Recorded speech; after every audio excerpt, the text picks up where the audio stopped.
Hello everyone, this is Carlos from Global English Something There, and I'm here to tell you another story. Today's story is Giraffes Can't Dance by Giles, Andrae, and Guy Parker-Rees. Here's the cover of the book in case you're interested in buying it. This is one of my favorite stories, and it's about a giraffe called Gerald. And Gerald is a very interesting giraffe. And remember, if you like our story, like our video, and subscribe to our channel. Okay, and if you're ready, let's get started with the story. Gerald, this is Gerald. Gerald was a tall giraffe whose neck was long and slim, but his knees were awfully bandy and his legs were rather thin. There's Gerald again. He was very good at standing still and munching shoots off trees, like you can see here. But when he tried to run around, he buckled at the knees. Poor Gerald. Now, every year in Africa, they hold the jungle dance, where every single animal turns up to skip and prance. And this year, when the day arrived, poor Gerald felt so sad, because when it came to dancing, he was really very bad.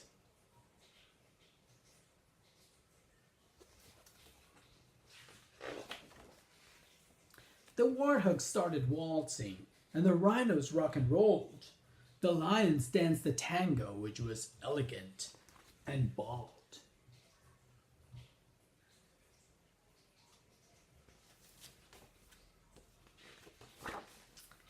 The chimps all did a cha-cha with a very Latin feel, and 8 baboons then teamed up for a splendid Scottish reel.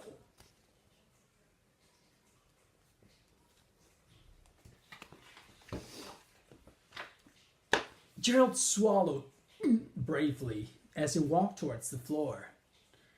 But the lions saw him coming and they soon began to roar. "Hey, look at clumsy Gerald!" The animals all laughed. "Giraffes can't dance, you silly fool. Oh, Gerald, don't be a daft."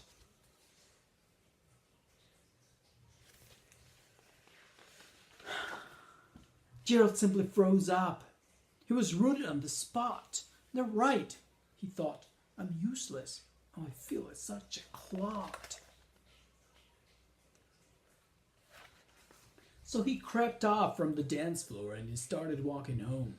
He'd never felt so sad before, so sad and so alone.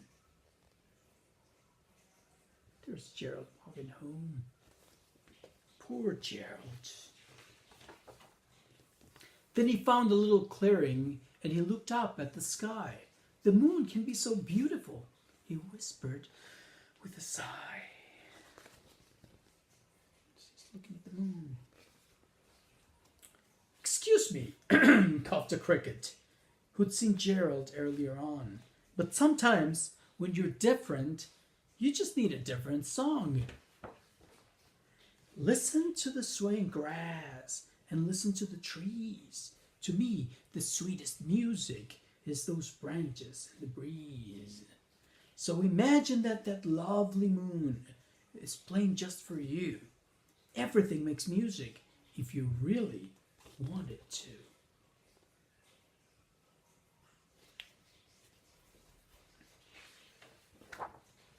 With that, the cricket smiled and picked up his violin. Then Gerald felt his body do the most amazing thing.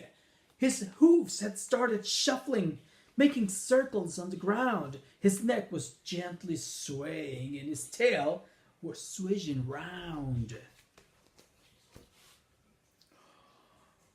See? With the cricket's music. He threw his arms out sideways and he swung them everywhere. Then he did a backward somersault and leapt up in the air.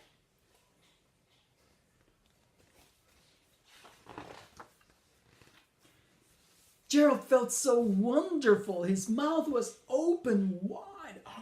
I'm dancing! Yes, I'm dancing! I'm dancing! Gerald cried. Super happy. Then one by one each animal who'd been there at the dance arrived, while Gerald boogied on and watched them quite entranced. They shouted, "It's a miracle! We must be in a dream! Gerald's the best dancer that we've ever seen!"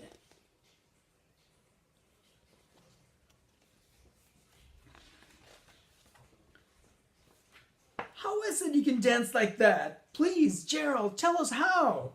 But Gerald simply twizzled round and finished with a bow.